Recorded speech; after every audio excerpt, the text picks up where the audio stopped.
Hey everyone! So this is as much of a person as you're going to get from me today because I may or may not leave the apartment, depending on if the shop opens up. But I got a lot of things done yesterday, including finishing my bonnet. I don't know if you can really see the inside of this because it's really dark, but this is completely handmade except for this bit because it was me. With double buckram and wire. So I made the frame, and then I covered it by hand with class, and it turned out really great. And so that's really exciting. So I'm hoping to be making more of these. So if you want one, you should let me know. So that was great, and got a lot of homework done yesterday and cleaned. I also made a new skirt and bolero, which was very exciting because I haven't really had time to sew much for myself lately because I've been working a lot on homework in school. But yesterday I finally cracked down. So today I'm going to be doing a tutorial for how I make bows. And this is an example of my favorite kind of bow to make for going on things, sleeves, for my hair. I think it's a really nice size. And I think it looks really cute. So I'm going to show you how to make this bow. And the method that I'll show you that I make all my bows with, you can use for any shape bows. So, first you need to cut out your pieces. Bow uses 3 pieces. So we have the middle band piece, we have the top bow piece, and then the tails piece, like if it was a tie bow. So you need to cut out 2 squares. One square is the bigger square is 6 inches by 6 inches, and the other square is 5 inches by 5 inches.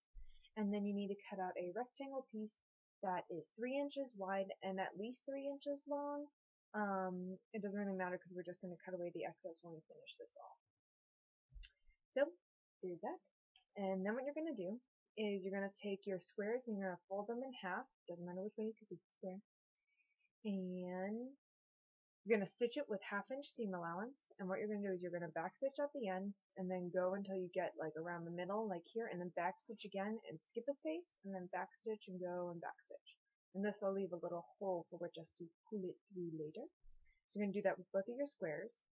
And then with your rectangle, you're going to fold it long ways and stitch it with 1/2 inch seam allowance. And you can stitch that one all the way through. So do that, and then come back and we'll do the next step. Stitched. So now we have 2 pieces like this one. So I have back stitching here and then a break. Let's see the break better on this side. And then a break and then more back stitching. And then what you're going to do is you're going to take this piece to the iron and you're going to get it so that seam is right in the middle, and then you're going to press it open. Like that. So it'll look like this. So you have the seam in the middle, I'm going to press it open. And here's our piece, we're just going to set that band aside. Now what you're going to do is you're going to stitch the ends closed, 1/2 inch seam allowance. You're just going to go doop, doop, doop, doop, doop, on both of these pieces, and then we'll be ready to turn everything right side out. Okay, so now I have it stitched, and then I clipped my corners so that way when it turns down there's not all of this bulk in the corners, they can be a little sharper. I've done that with both, and I have attached a safety pin to one end of my tube, and now we're going to turn all these things right side out. So the safety pin methods will be helpful because you just dive it down in the tunnel, and then it helps you to kind of pull it right side out easier. Let's put it.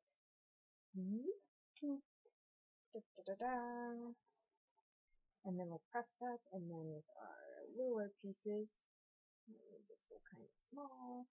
I'll just clip that open a little with my handy dandy snips. So through that hole that we created, we're just gonna pull this right side out.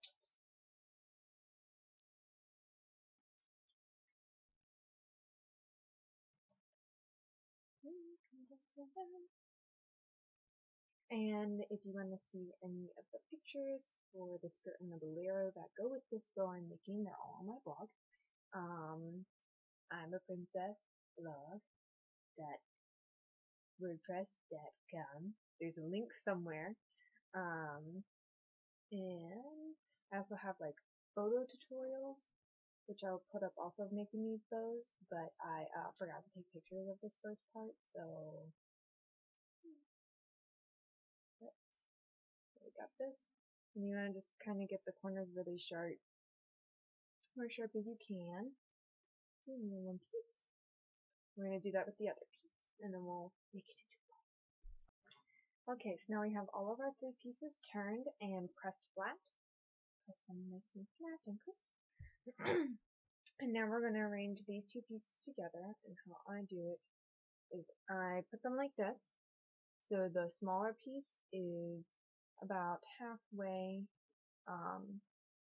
half of it is on the bigger piece, and then I kind of like fold it 3 times, like a pinch, and then another pinch, and then another pinch, like this, to create that effect. So now I have that. And you can tug on it and arrange it after you get this piece around. So then I'm going to put a shorter amount of this piece on the top, and I'm going to close it with a pinch like this. And then I'll just fold that back piece down, and I kind of push it into one of the pinches, and then this, I can cut away the excess. And then just fold it twice to encase those raw edges. And stick it in there to hold it. Boom. So now I can kind of arrange it a little bit more. Make it a little bit more even. Oh, feel excited. So then I can go ahead and just either whip stitch or slip stitch or some kind of stitch this down, and it's all done. So cute. So that's how I make my bows. And you can, do lots of different kinds of bows with this method. If I was to make a, like where the top bow like loop back around, like a bow that actually ties, I would just kind of make a piece similar to the tube that we made for our band, and then I put right sides together and stitch it, and then flip it, and then it's just like this, and then it has the little things, and you can do that. So that's how I make bows. And I hope everyone has fun making bows, and a great week. Bye.